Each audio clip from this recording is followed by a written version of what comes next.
सबसे पहले योगी को किसी ऐसे आसन पर बैठना चाहिए जो ना तो बहुत ऊंचा हो ना ही बहुत नीचा, और वह उस आसन पर शरीर को सीधा रखकर आराम से बैठ जाए। हाथों को अपनी गोद में रख ले और दृष्टि अपनी नाक के आगे के भाग पर जमा ले। इसके बाद पूरक, कुंभक, रेचक तथा रेचक, कुंभक और पूरक इन प्राणायामों के द्वारा नाड़ियों को शुद्ध करे। पूरक का अर्थ है वायु को श्वास के द्वारा फेफड़ों में ले जाना। कुंभक का अर्थ है श्वास को छोड़ने से पहले फेफड़ों में रोक कर रखना। रेचक का अर्थ है श्वास को छोड़ना। योगी को इन तीनों प्राणायामों का अभ्यास धीरे धीरे बढ़ाना चाहिए और इसके साथ साथ इंद्रियों को जीतने का भी प्रयास करना चाहिए। इन तीनों प्राणायामों के साथ योगी अपने हृदय में बहुत सूक्ष्म ओमकार का ध्यान करे और श्वास या प्राण के द्वारा ओम को हृदय से ऊपर की तरफ बुद्धि में ले जाए और ओमकार में घंटनाद के समान स्वर स्थित करे।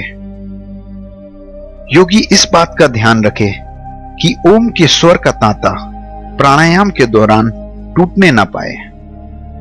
इस प्रकार प्रतिदिन 3 समय 10-10 बार ओमकार के सहित प्राणायाम का अभ्यास करे। ऐसा करने से 1 माह के भीतर उसकी प्राणवायु वश में हो जाती है। उसके बाद योगी ऐसा चिंतन करे कि हृदय एक कमल का फूल है। वह शरीर के भीतर इस प्रकार स्थित है कि मानो उसकी डंडी तो ऊपर की ओर है और मुख नीचे की ओर। अब ध्यान करना चाहिए कि कमल का मुख ऊपर की ओर होकर खिल रहा है। उस कमल के फूल में 8 पंखुड़ियां हैं और बीच में बहुत सुंदर कर्णिका रूपी गद्दी है।